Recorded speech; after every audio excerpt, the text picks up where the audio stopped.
Bueno, buenos días a todos. Mi nombre es Lourdes Loyola, el de mi compañera es María Zoe Marzano y somos residentes de tercer año del Hospital Italiano de Buenos Aires, y el Ateneo que les trajimos el día de hoy surgió por nuestra rotación en el sector de Mostacia y lo titulamos ¿Anticoagulada con qué?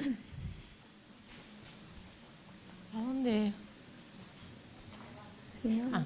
Bueno, para empezar les traemos un caso clínico de una paciente de 36 años que es intervenida en nuestro hospital quirúrgicamente por un reemplazo de válvula aórtica mecánica debido a una estenosis aórtica. Tenemos una paciente en cirugía cardiovascular con circulación extracorpórea. Previamente a la cirugía, a esta paciente se le pide un laboratorio prequirúrgico en donde podemos ver que tiene valores de APTT, tiempo de protrombina, tiempo de trombina y fibrinógenos completamente normales, ¿sí? Y este otro resultado es el que obtuvimos cuando la paciente estaba en quirófano. Como pueden ver, la paciente tiene un APTT extremadamente alargado, 165 segundos, cuando los valores de referencia oscilan entre 25 y 40, un tiempo de protrombina y un tiempo de trombina incoagulable y un fibrinógeno extremadamente bajo, de 16 miligramos decilitros, con valores de referencia entre 200 y 400. Bueno, con todos estos resultados, nosotros le queríamos preguntar, recuerden que tenemos una paciente en cirugía cardiovascular, ¿qué piensan que puede estar recibiendo esta paciente? Si tienen en el celular La la aplicación interactiva, entre las posibles opciones tenemos que la paciente esté anticoagulada con un anticoagulante antivitamina K, que esté anticoagulada con heparina no fraccionada, con dabigatran o con rivaroxaban. Les damos unos minutos para que contesten.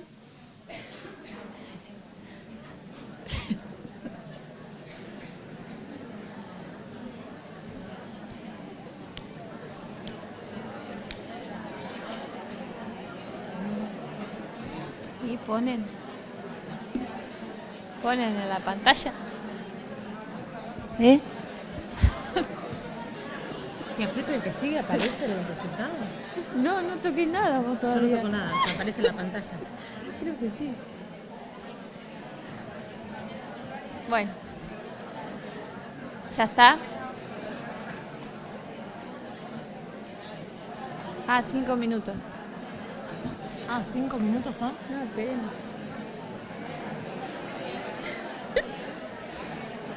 No me contestan en la aplicación. Bueno. Espera, ahí está. Opción. Perfecto. Como contestaron la mayoría, recuerden que tenemos una paciente que está en cirugía cardiovascular, por lo tanto la anticoagulación debe ser parenteral y por lo tanto la opción correcta es heparina no fraccionada, es lo que uno piensa inicialmente. Bueno, para contarles un poquito, supongo que la mayoría ya saben, la heparina no fraccionada es un anticoagulante parenteral, como les dije anteriormente, que lo que hace es inhibir de forma indirecta tanto al factor 10, ¿sí?, como a la trombina mediante la antitrombina. Bueno, siguiendo con el caso clínico, si recuerdan, esta paciente tenía un fibrinógeno muy bajo, como les dije anteriormente, y en nuestro laboratorio, cuando el resultado de fibrinógeno es muy bajo, el equipo automáticamente larga una determinación que se denomina fibrinógeno low, que no es otra cosa más que el fibrinógeno por el método de Claus, pero haciéndole a la muestra una dilución menor. Cuando se realizó el fibrinógeno low, observamos que no se detectaba el coágulo, lo cual nos llamó la atención, por lo tanto fue que le realizamos el fibrinógeno high, que es la determinación del fibrinógeno de Claus, haciéndole una dilución mayor a la muestra. En este caso vimos un resultado de fibrinógeno mayor al inicial, de 51 miligramos decilitros, lo cual nos hizo pensar que había algo que probablemente estuviera interfiriendo, por lo tanto, al realizar una dilución mayor de la muestra, estábamos diluyendo también esa interferencia. Hasta acá todo cerraba con que pudiera estar recibiendo heparina la paciente. Bueno, para contarles un poco, el método de Claus consiste en tener una muestra de plasma citratada, a la cual se le hace una dilución 1:10, se agrega trombina concentrada y se determina el tiempo en que tarda en coagular esta muestra. Nosotros en el laboratorio tenemos el ACL Top 500 de IL, que determina la presencia del coágulo por turbidez. Bueno, entre las variables que podrían estar afectando la detección del fibrinógeno en nuestra paciente podemos nombrar una hipofibrinogenemia o una disfibrinogenemia congénita, que el tubo esté mal enrasado, tubos coagulados, con hemólisis o ictericias extremas, lipemia por kilomicrones, presencia de heparina en exceso o bien presencia de inhibidores directos de trombina. Con respecto a lo que es una hipofibrinogenemia, nosotros la descartamos porque, si recuerdan anteriormente, si la paciente tuviera una hipofibrinogenemia neta, cuando nosotros realizamos el fibrinógeno low, deberíamos haber obtenido un resultado igual o mayor. Y eso no fue lo que sucedió, por tal motivo es que lo descartamos.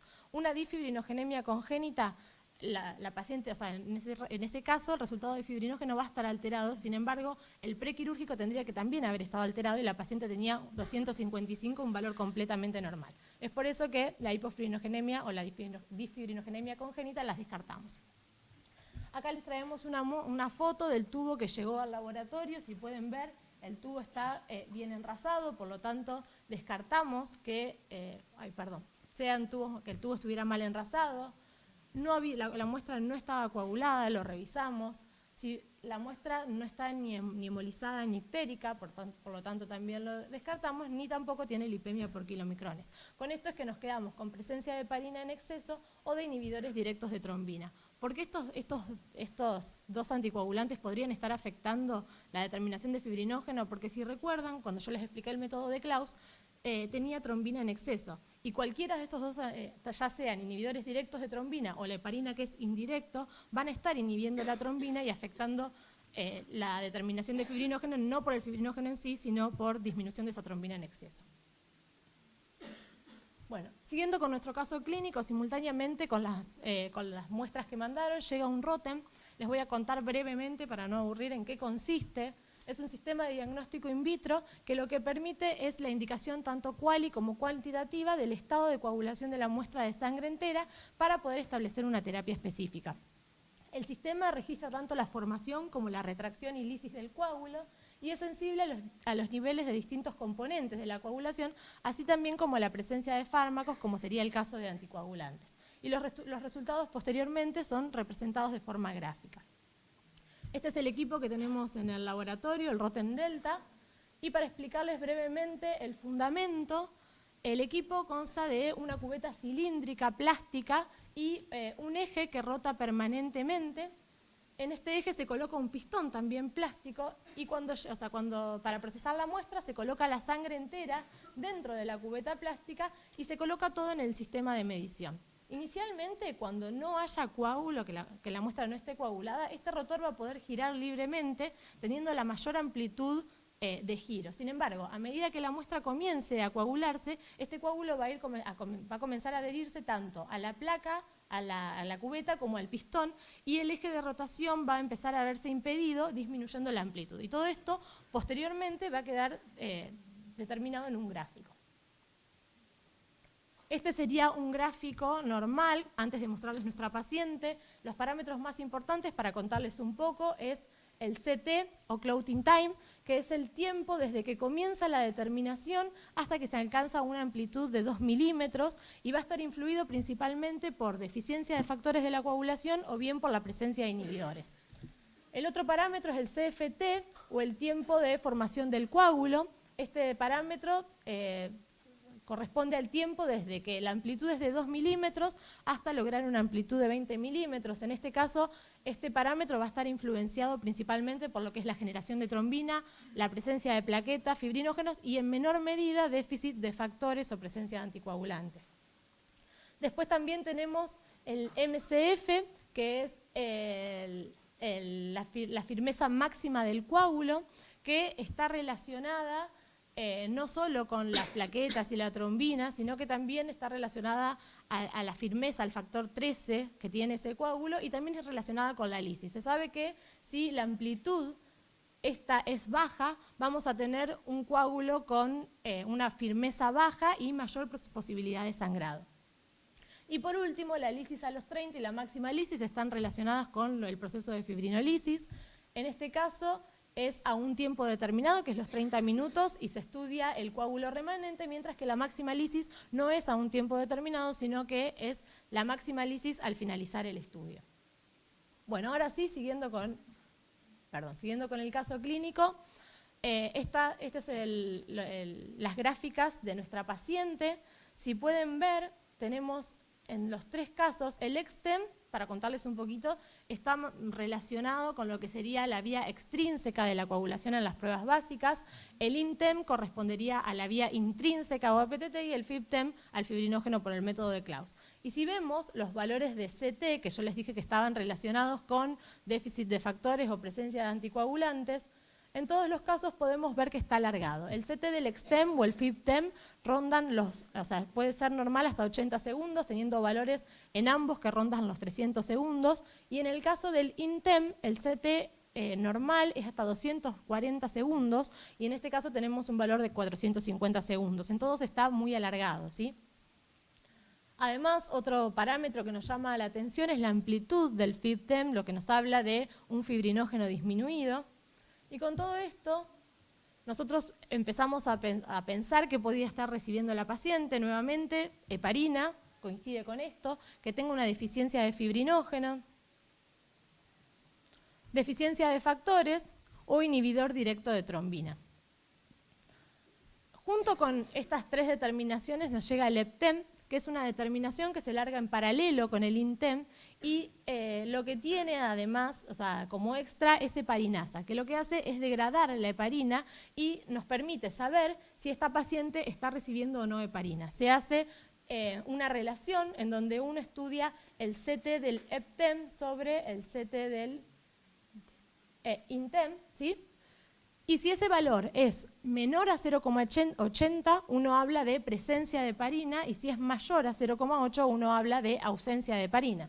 Entonces, en este caso, tenemos un valor de 0,91, lo que nos habla, de ausencia de heparina. Todo esto nos descolocó porque hasta este momento nosotros pensamos en una paciente anticoagulada con heparina no fraccionada, con circulación extracorpórea, y por ese motivo fue que decidimos realizarle una heparinemia midiendo la actividad del factor 10 activado. Para contarles mínimamente, la heparinemia lo hacemos por un método cromogénico en el laboratorio, es una muestra de plasma citratada a la que se le agrega un sustrato cromogénico, el factor 10 activado en exceso, que lo que va a hacer clivar este sustrato cromogénico generando un compuesto que dé color, que en este caso es la paranitroanilina, que se determina espectrofotométricamente a 405 nanómetros, ¿sí? Cuando realizamos esta determinación, tuvimos un valor de anti-10 de 0 unidades internacionales por mililitro, lo cual es coincidente con lo que vimos en el ROTEM. Bueno, debido a todo esto, es que descartamos la heparina como anticoagulante. Después también podría estar teniendo una deficiencia de fibrinógeno, pero si recuerdan, como les dije anteriormente, esta paciente, cuando se realiza el fibrinógeno low, si fuera una deficiencia neta de fibrinógeno, tendríamos que haber obtenido un resultado igual al 16 o mayor, no que no se detecte. Por lo tanto, es que también descartamos la deficiencia de fibrinógeno.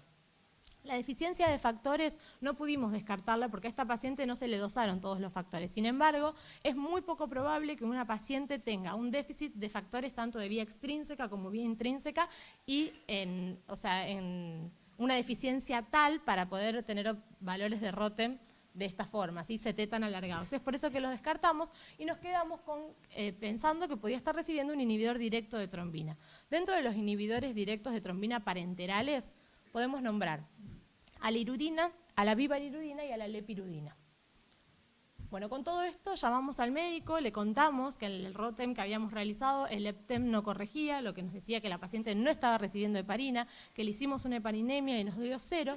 Y después de contarle todo esto, el médico nos cuenta que la paciente era alérgica a la protamina y que por eso estaba recibiendo vivalirudina. Para contarles brevemente, la protamina es un antídoto que se da posterior a una cirugía cuando se da heparina no fraccionada en grandes cantidades, porque como tiene una vida media muy alargada, lo que hace la protamina es unirse a la heparina y generar un complejo estable que no tiene actividad anticoagulante. En este caso, como la paciente ha tenido cirugías previas, en la cirugía anterior había sido anticoagulada con heparina no fraccionada e hizo un edema de glotis, es por eso que en este caso le dieron la vivalirudina. Bueno, a rasgos generales los anticoagulantes los podemos clasificar en orales y parenterales, ambos directos e indirectos, no les voy a contar todo el cuadro, solo decirles que la vivalirudina la clasificamos como un anticoagulante parenteral, inhibidor directo de trombina, ¿sí?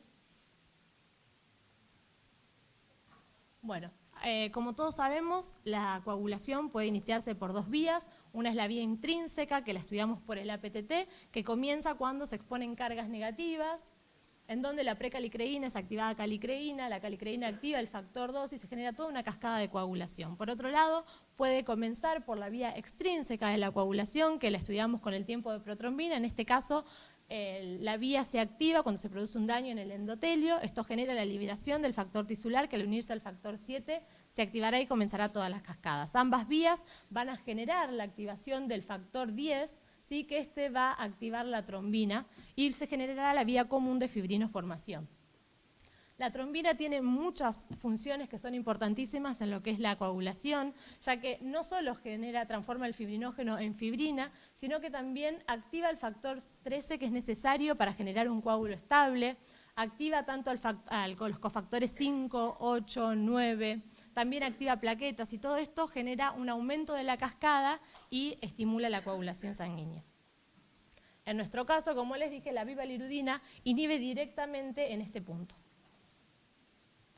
Bueno, como características de los inhibidores de trombina, como dije anteriormente, los clasificamos en indirectos y directos, y a los directos a su vez en univalentes y bivalentes. Esta clasificación depende del sitio de unión. Los univalentes se unen directamente al sitio catalítico, mientras que los bivalentes además se unen al sitio de reconocimiento de sustratos.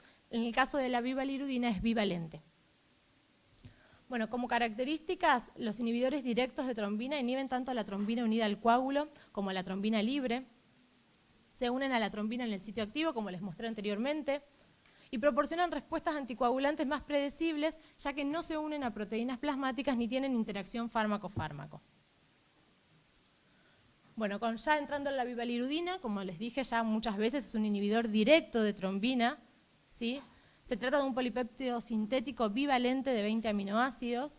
La inhibición que genera es reversible, ya que cuando la bivalirudina se une a la trombina, la misma trombina comienza a hidrolizar los enlaces peptídicos e ir degradando la bivalirudina y por lo tanto va recuperando la actividad procoagulante.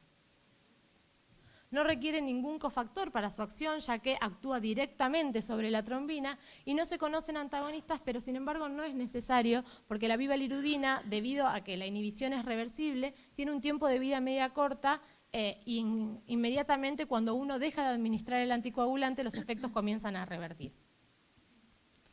Bueno, con respecto a lo que es la depuración, como les dije anteriormente, es por proteólisis enzimática y eliminación renal. Acá les traigo un trabajito en donde lo que estudiaron, debido a que la bivalirudina se elimina por vía renal, estudiaron la depuración de bivalirudina relacionada a la función renal que la estudiaron de acuerdo a la velocidad de filtración glomerular. Ellos lo que vieron fueron que los pacientes con función renal normal, insuficiencia renal leve, tenían una vida media similar, ¿sí? Mientras que ya cuando la insuficiencia renal era moderada, la vida media era un poco mayor, y en pacientes con insuficiencia renal severa o dependientes de diálisis, los valores serán de 1 hora y de 3 horas y media. En estos casos lo que ellos concluyen es que este anticoagulante es muy bueno para utilizarlo cuando no se puede utilizar heparina, pero hay que tener en cuenta la función renal del paciente. A pacientes con insuficiencia renal severa o dependientes de diálisis no pueden dárselo, ya que no hay ningún antagonista. Bueno, para comparar la bivalirudina con la heparina no fraccionada, que es el más ampliamente utilizado, podemos decir que la bivalirudina puede unirse tanto a la trombina libre como a la unida al coágulo, mientras que la heparina no inhibe la trombina unida al coágulo, solo la libre. La bivalirudina no se une al factor plaquetario 4, mientras la heparina no fraccionada sí lo hace. Esto provoca que disminuya la biodisponibilidad, el hecho de que se una. La heparina no fraccionada no causa trombocitopenia. La heparina no fraccionada puede causar trombocitopenia inducida por heparina, mientras que la bivalirudina no. La bivalirudina no se une a proteínas plasmáticas y sí lo hace la heparina no fraccionada. Esto hace que no sea tan predecible el hecho de cómo funciona la heparina no fraccionada. Y la bivalirudina, la protamina no tiene efecto y no necesita ningún antagonista para contrarrestar su efecto debido a la baja vida media que tiene. En cambio, la heparina no fraccionada necesita de la protamina para contrarrestar su efecto. Viendo todo esto, uno podría decir, bueno, entonces, ¿por qué no usamos bivalirudina si al parecer es mucho mejor que la heparina y se usa tanto la heparina no fraccionada? El mayor problema es el costo. Es un anticoagulante muy costoso, es por eso que no se usa y se sigue usando la heparina no fraccionada, solo en casos específicos donde este anticoagulante no se puede usar. Bueno, ¿en qué casos la podemos utilizar? Bueno, en caso de una trombocitopenia inducida por heparina sería un buen anticoagulante, en un soporte vital extracorpóreo, cardiopatía isquémica, angioplastía coronaria percutánea. De hecho, el primer caso de uso de bivalirudina en la Argentina fue un caso de angioplastía coronaria percutánea, profilaxis de trombosis venosa profunda o en cualquier caso donde no se puede usar la heparina no fraccionada. Bueno, las dejo con mi compañera. Bueno, ahora vamos a hablar un poco sobre las pruebas de laboratorio que utilizamos para evaluar la terapéutica con bivalirudina y para saber la concentración de bivalirudina en plasma de los pacientes, porque tiene una concentración terapéutica muy estrecha, entonces es muy importante controlar esto. En el laboratorio podemos realizar pruebas, métodos básicos como es el APTT, el tiempo de tromboplastina parcial activada, tiempo de trombina y métodos específicos como el tiempo de trombina diluido o el tiempo de coagulación con hecarina. Bueno, como métodos básicos, como dijo mi compañera, sabemos que la bivalirudina inhibe de forma directa la trombina, por lo tanto, las pruebas básicas que se realizan en el laboratorio se van a ver afectadas de diferente manera. El tiempo de protrombina se ve poco afectado por la bivalirudina, por lo tanto no prolonga mucho el tiempo, entonces esta prueba no nos sirve para evaluar la terapéutica con bivalirudina de rutina. El APTT sí se ve bastante prolongado por la bivalirudina y es una de las pruebas que se utiliza para controlar la terapéutica, y el tiempo de trombina se ve muy afectado por la bivalirudina porque, si recuerdan, para realizar el tiempo de trombina se utiliza trombina como reactivo en exceso, entonces me va a dar tiempos de coagulación muy prolongados. ¿De qué me sirve realizar estas pruebas? Es para descartar presencia de inhibidores directos como la bivalirudina, porque si yo tengo un tiempo de trombina normal, digo que estamos en ausencia de bivalirudina, ¿sí? No me va a servir para evaluar la concentración de la misma en plasma, pero sí para descartar presencia, ¿sí? Y eso es importante también. En cuanto a los métodos específicos, tenemos tiempo de trombina diluida y tiempo de coagulación con hecarina, que pueden ser métodos cromogénicos o coagulométricos. El tiempo de trombina diluido lo que evalúa es la fibrinoformación, es la última etapa común de la cascada de coagulación, como explicó mi compañera. Utiliza sangre citratada al 3,2% y lo que indica es el tiempo de coagulación de un plasma citratado diluido con plasma normal con trombina concentrada, ¿sí? Y puede ser por métodos cromogénicos o coagulantes, como dije anteriormente. El test de hecarina, lo que hace la hecarina es una enzima derivada del veneno de víbora que transforma la protrombina en meisotrombina. ¿Y cómo evaluamos esto? La meisotrombina se une a un sustrato cromogénico que genera paranitronilina y lo medimos a una absorbancia de 405 nanómetros. ¿Y cómo me sirve para evaluar la bivalirudina? La bivalirudina, aparte de unirse a la trombina, tiene la capacidad de unirse a la meisotrombina, y en este caso me va a impedir que la meisotrombina se una al sustrato cromogénico y no voy a ver color, ¿sí? No voy a tener producto cromogénico y no voy a tener absorbancia. Entonces, a mayor concentración de bivalirudina que tengo en plasma, menor va a ser la absorbancia que observamos y la concentración va a ser inversamente proporcional, ¿sí? Y otra de las virtudes que tiene esta técnica es que la heparina no se une a la meisotrombina, entonces también me va a permitir descartar la presencia de heparina porque yo voy a ver mayor absorbancia, ¿sí? Pero no es una prueba que se haga en muchos laboratorios. Nosotros, de hecho, en el laboratorio no realizamos esta técnica. Lo que sí realizamos es el APTT. Es la prueba más utilizada para evaluar la concentración de bivalirudina en plasma.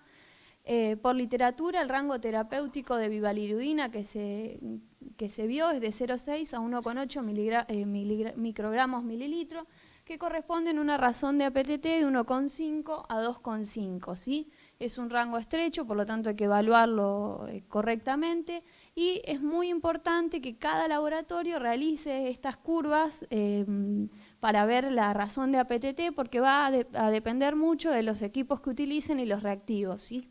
En el laboratorio se hizo la curva para distintas concentraciones de bivalirudina y se observó que el rango terapéutico de 0,6 a 1,8 microgramos mililitros de bivalirudina corresponde a una razón de APTT de 1,8 a 2,9, similar a lo que dice la bibliografía, ¿sí?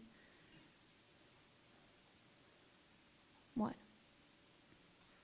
¿Qué pasa cuando tenemos un APTT basal prolongado? Como es el caso de un paciente con inhibidor lúpico o deficiencia de factores. Ahí estamos ante un problema.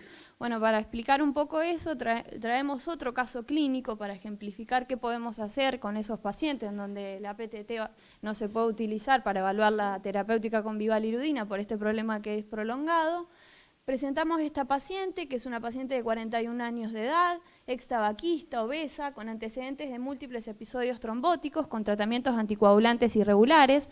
Además tenía síndrome antifosfolipídico y un inhibidor lúpico positivo, ¿sí? Ingresa por una hipertensión pulmonar tromboembólica crónica y insuficiencia cardíaca secundaria a este tromboembolismo pulmonar, por lo tanto se programa esta cirugía, la tromboendarterectomía pulmonar bilateral, que es una cirugía que es para extraer los trombos, y el laboratorio que presenta esta paciente, el prequirúrgico, como vemos, tiene un APTT basal de 207 segundos, es muy prolongado, un TP de 60, las plaquetas normales de 200.000 por milímetro cúbico y el anticoagulante lúpico positivo. Obviamente ese APTT prolongado depende, es por el anticoagulante lúpico, ¿sí? Y el problema que tuvo esta paciente además es que en el posoperatorio inmediato evolucionó con plaquetopenia de grado 3. Ahí están los valores que puede tener una paciente con plaquetopenia de grado 3, muy bajas, de 25.000 a 50.000, y hematoma subdural agudo. Aparte de los trombos que generaba, después de la cirugía, tuvo hematoma, ¿sí? Y un descenso muy brusco de las plaquetas. Venía con un prequirúrgico de valores de plaquetas normales, si recuerdo. El anticoagulante que estaba recibiendo en ese momento era heparina no fraccionada. Y entonces, ¿en qué pensamos en este momento? Sospechando por el lado de la heparina no fraccionada, pensamos en una trombocitopenia inducida por heparina, ¿sí? Y se confirmó desde el laboratorio con los anticuerpos FP4 heparina, con un valor de 7,9 unidades arbitrarias por mililitro, con un valor de corte de 1,2. Esto nos confirma que la paciente tenía una trombocitopenia inducida por heparina. Entonces se decide rotar a una anticoagulación profiláctica con bivalirudina, pero la anticoagulación debía ser muy exquisita, digamos, muy precisa, porque la paciente, por un lado, generaba trombos y por el otro lado, hemorragia. Entonces eso tenía que ser muy bien controlado, ¿sí? Para llegar al equilibrio correcto. Este gráfico lo traemos para mostrarles la evolución de las plaquetas. Desde el ingreso tenía plaquetas normales y por la heparina no fraccionada empezaron a bajar. Luego se suspende la terapia con heparina y se decide iniciar con bivalirudina, esa anticoagulación. Vemos cómo los valores empiezan a normalizar. Y como dijo mi compañera, como la bivalirudina se vio que no genera trombocitopenia inducida, podía utilizarse en este caso, ¿sí? Pero el problema era que tenemos una paciente con anticoagulante lúpico positivo, un APTT basal prolongado, y por lo tanto la prueba de APTT carecía de valor para evaluar la terapia con bivalirudina. Entonces lo que se decidió hacer en este caso fue poner a punto esta prueba, que es el tiempo de trombina diluido, que consiste en agregar a 50 microlitros de un pool de plasma normal, 50 microlitros de la muestra diluida al medio, de una muestra así tratada, con trombina en exceso. Y se evalúa el tiempo que tarda en generar el coágulo. Todo esto también se realiza en el ACL-TOP, ¿sí? Y esto es muy importante, se realizó una curva de calibración. A un pool de plasma se le agregaron concentraciones de bivalirudina, y se realizó el tiempo de trombinas y se graficó en este caso el logaritmo del tiempo para extrapolar una curva, y después obviamente que a cada muestra de la paciente se la extrapolaba con esta curva para saber la concentración de bivalirudina que tenía. Esto también es muy importante, que cada laboratorio realice su curva, porque también va a depender de los equipos que utilicen y de los reactivos, ¿sí? Bueno, en cuanto a lo que es control de calidad, para evaluar esto tenemos controles de calidad internos, bivalirudina low y high, son controles hechos in-house, porque en realidad no existen controles de bivalirudina, los dos con concentraciones de 0,3 a 5,8 microgramos mililitros de bivalirudina, entonces evaluamos los dos extremos. Obtuvimos un CB de 12%, un bias de 7,2 y en el caso de bivalirudina high de 15,8 y 3,3. Estos controles no se realizan diariamente porque no es una prueba que se haga con frecuencia, la evaluación de bivalirudina, pero sí en cada caso que lleve una muestra para determinar bivalirudina, ¿sí? En cuanto al control de calidad, para evaluar APTT y tiempo de trombina, en el laboratorio realizamos dos controles, uno normal y otro patológico, y se realiza 3 veces al día, ¿sí? Después, en cuanto a control de calidad externo, el laboratorio del Hospital Italiano está acreditado por el Colegio Americano de Patólogos, por lo tanto realiza los controles del colegio, participamos de esos controles para evaluar APTT y tiempo de trombina. ¿Estarían dando? Son 3 surveys anuales, que quiere decir que son 3 envíos por año, que envían la muestra, eso se procesa y uno tiene que enviar los resultados que obtienen, y ellos te envían una devolución, si es aceptable o no, comparándola con el resto de laboratorios que participan de ese control, ¿sí? Y para el tiempo de trombina son 2 surveys anuales, y esos son los controles que recibimos, ¿sí? Acá trajimos para mostrarles, esto es un ejemplo de una de las devoluciones de estos controles. Uno obviamente procesa la muestra, envía los resultados y después ellos te envían esta devolución, y acá te analiza las distintas pruebas, por ejemplo estas de TP, en el equipo que uno lo realiza, las 5 muestras que recibimos en ese envío, el resultado que nosotros enviamos, la media del grupo que participa de este control y el rango donde tiene que caer ese resultado y si es aceptable o no, ¿sí? Eso para cada una de las determinaciones que evaluamos. Otros ejemplos de APTT, por ejemplo, fibrinógeno. Bueno, y a raíz de este caso clínico que presentó mi compañera, el primero, surgió la idea de presentar este trabajo en el congreso del año pasado del Grupo CAT, y nosotras hicimos este trabajo que titulamos El efecto de la bivalirudina sobre la tromboelastometría y el dosaje de fibrinógeno a propósito de un caso clínico. El caso clínico es el que presentó Lu anteriormente. El objetivo del trabajo fue describir justamente ese caso y evaluar el efecto de la bivalirudina en ROTEM y en las pruebas de coagulación, incluida el fibrinógeno por el método de Claus, ¿sí? Presentamos el trabajo y los resultados que obtuvimos. Acá ampliamos las imágenes para que se vea mejor. Estos son los resultados del ROTEM, como explicó Lourdes al principio, los valores que tuvo la paciente intrabomba dentro de la cirugía, y estos son los valores en la etapa final. La etapa final de la cirugía cardiovascular se la llama cuando retiran el anticoagulante. Acá lo que podemos ver importante es cómo aumenta la amplitud del fibrinógeno. Esta paciente a su vez durante la cirugía también recibió concentrado de factores y fibrinógenos, pero también estamos viendo esa amplitud también debido a que la heparina, la bivalirudina, perdón, con el tiempo se va eliminando, ¿sí? Entonces esta paciente empezaba a recuperar estos valores, ¿sí? Lo mismo que los CT del Extem y demás, ¿sí? Cómo va corrigiendo.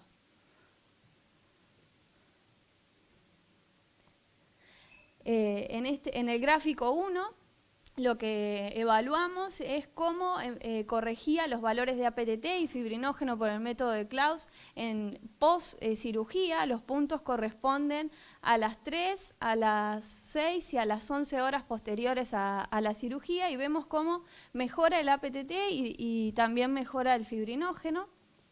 Y en el gráfico 2 lo que evaluamos fue el efecto in vitro de la bivalirudina en el dosaje de fibrinógeno por el método de Claus. Lo que hicimos fue a un pool de plasma normal, le agregamos bivalirudina en distintas concentraciones y medimos el fibrinógeno por el método de Claus, y aquí está representado el porcentaje de disminución del fibrinógeno por el método de Claus con 40 unidades de trombina como reactivo, y vemos cómo a mayor, se lee desde aquí hasta la izquierda, a mayor concentración de bivalirudina, ese porcentaje de disminución de fibrinógeno es mucho mayor, no así a bajas concentraciones. Nosotros tenemos un rango terapéutico de 0,6 a 1,8 y vemos cómo ese porcentaje de disminución de fibrinógeno es menor, pero en el caso de una cirugía cardiovascular, por ejemplo en el caso de nuestra paciente, durante la cirugía llegó a valores de 6,8 de bivalirudina, por lo tanto ese fibrinógeno se veía muy afectado y es lógico, lo vimos con estas pruebas. Y también evaluamos con distintos reactivos, con 100 unidades de trombina y con un reactivo recombinante, y vimos que también a mayor concentración de bivalirudina ese porcentaje de disminución de fibrinógeno era muy importante.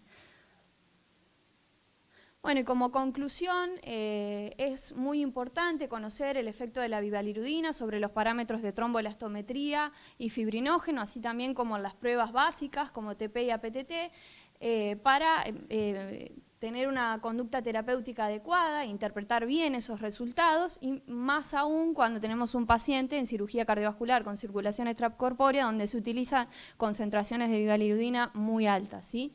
Eso fue la conclusión de este trabajo que presentamos. Y como conclusión final de este Ateneo, sabemos que la bivalirudina es un anticoagulante parenteral que inhibe de forma indirecta la trombina, como dijo mi compañera, y que se puede utilizar en situaciones donde la heparina no puede ser utilizada, como por ejemplo una trombocitopenia inducida por heparina o alergia a la protamina, que fueron los dos casos que presentamos, y como en otras situaciones que amerita utilizarse bivalirudina. Obviamente hay que tener en cuenta los costos. Y cada laboratorio debe establecer un rango de referencia para utilizar el APTT como prueba para evaluar la terapéutica con bivalirudina y para saber la concentración. Esto es muy importante porque va a depender de los equipos que utilicemos y los reactivos, y hay que tener en cuenta que la bivalirudina, como tiene un rango terapéutico estrecho, hay que evaluarla correctamente. Es importante tener alguna prueba que permita diferenciar la anticoagulación con heparina de otros anticoagulantes, y tener en cuenta que se pueden utilizar ensayos específicos muy sencillos de realizar, como es el tiempo de trombina diluido, para medir la concentración de la droga en el caso de que el APTT basal sea prolongado y no podemos utilizar el APTT para evaluar esta terapéutica, ¿sí? Esta es la bibliografía consultada.